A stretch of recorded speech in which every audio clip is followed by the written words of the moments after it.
Get ready, Staten Island. It's time to celebrate 5 years of Ferry Hawks baseball. Tuesday, May 19th at 10:30 a.m., it's morning baseball.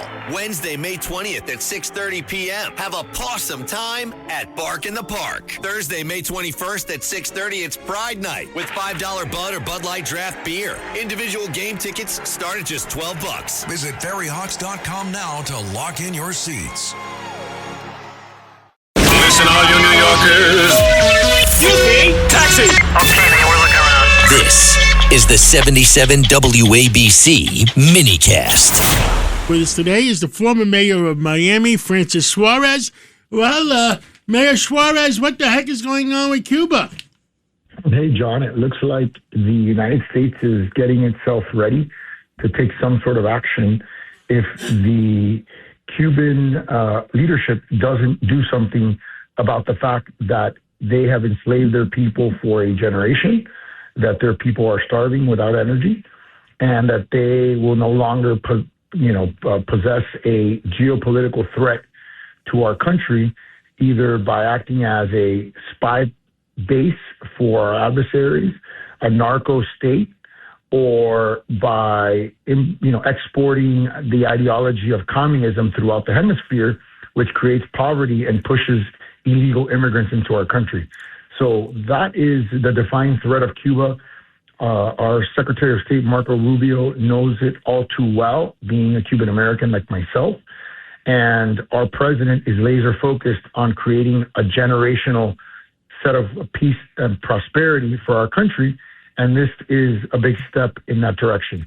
Mayor Suarez, there's talk around that the Department of Justice wants to indict Raul Castro. What is that about? Is there any specific item they want to indict him on? Yes, that relates to his order to shoot down defenseless Brothers to the Rescue pilots, which were Americans, that were simply dropping leaflets in international waters, and they were gunned down cold and callously by Raul Castro, by Russian MiG planes that shot them down out of the air. These are defenseless airplanes that do not have any offensive capability. They were Cessnas. And they're going to hold them accountable. And it's very similar to the action that the United States took in Venezuela, where Maduro was an indicted co-conspirator, narco-trafficant, and they used that indictment to go get him. So I think the U.S., the president, have been very, very clear, been very straightforward with their strategy. And their strategy has been clear and courageous and sort of coherent and comprehensive. And it's, listen, we're going to continue. I call it the boa constrictor strategy. We're going to continue to constrict you as a boa, and we're going to keep putting the pressure and elevating the pressure and asphyxiating you, and while we negotiate. And if you doubt the resolve of this president to take action to keep Americans safe, you haven't been paying attention. There was another story in the papers that they were preparing. They had drones and they were threatening your home city of Miami. Was that fake news, or was that? Where would they get the drones from? Well, and the story was, you guys, was that they were buying them. That Cuba, Mr. Mayor, was buying them what? From Russia and Iran. Yeah, exactly. So how were they? Are they able to buy them? So I'll say three things. I've seen the drones. I've seen what they look like, number one. Number two, Russia and Iran are our adversaries who are in drone conflicts as we speak. So it's not surprising that they will be selling that technology to another one of our adversaries.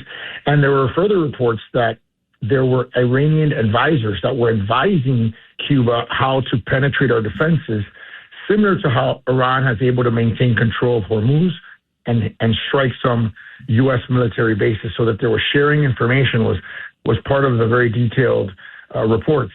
And look, can you remember the last time the CIA director was sent anywhere in the world to issue a warning? I can't remember it.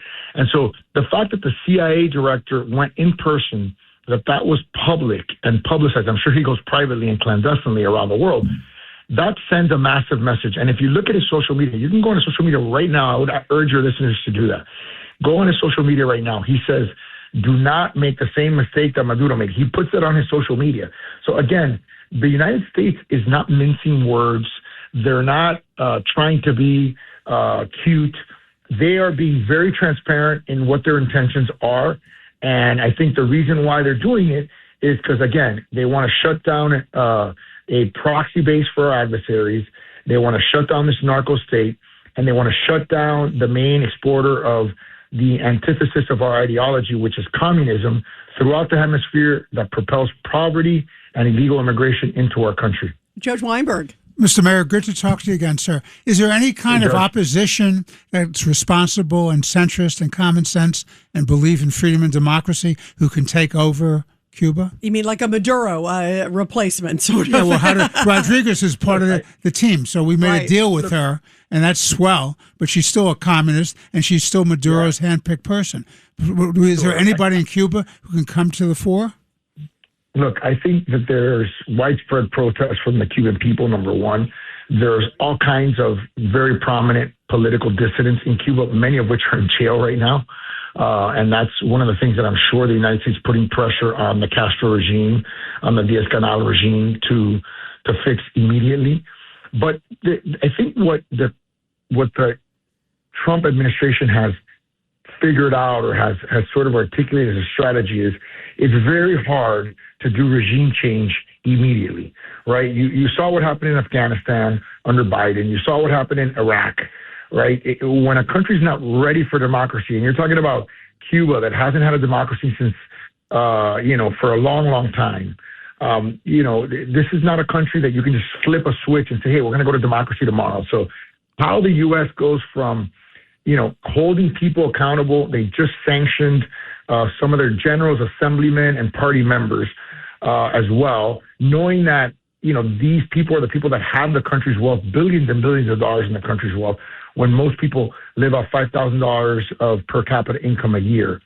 That is what we know that the United States has to contend with. You're talking about a broken infrastructure, a broken people, no private sector industry. So it's very hard to flip a switch and create a democracy overnight. I'm sure that that's going to be the ultimate goal, just like it will be in Venezuela. I don't know how they're going to deal with or who they're going to deal with if they find if Castro doesn't leave and they have to take him out like they did with Maduro.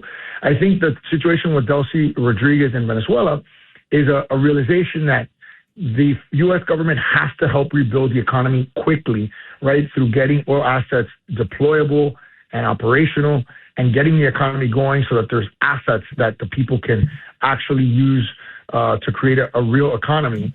And then you deal with the transition to democracy, which takes time, but I don't think it'll be a very long period of time. Well, thank you, Mayor Suarez, for coming on today, and looking forward to catching up with you again real soon. And keep your eyes open. Let us know. Text me anytime you know something that at least a couple million Americans should know. Thank you so much. Thank you, Mr. John. Mayor. Happy Thank to be you. with you guys. Thank you. Thank you all.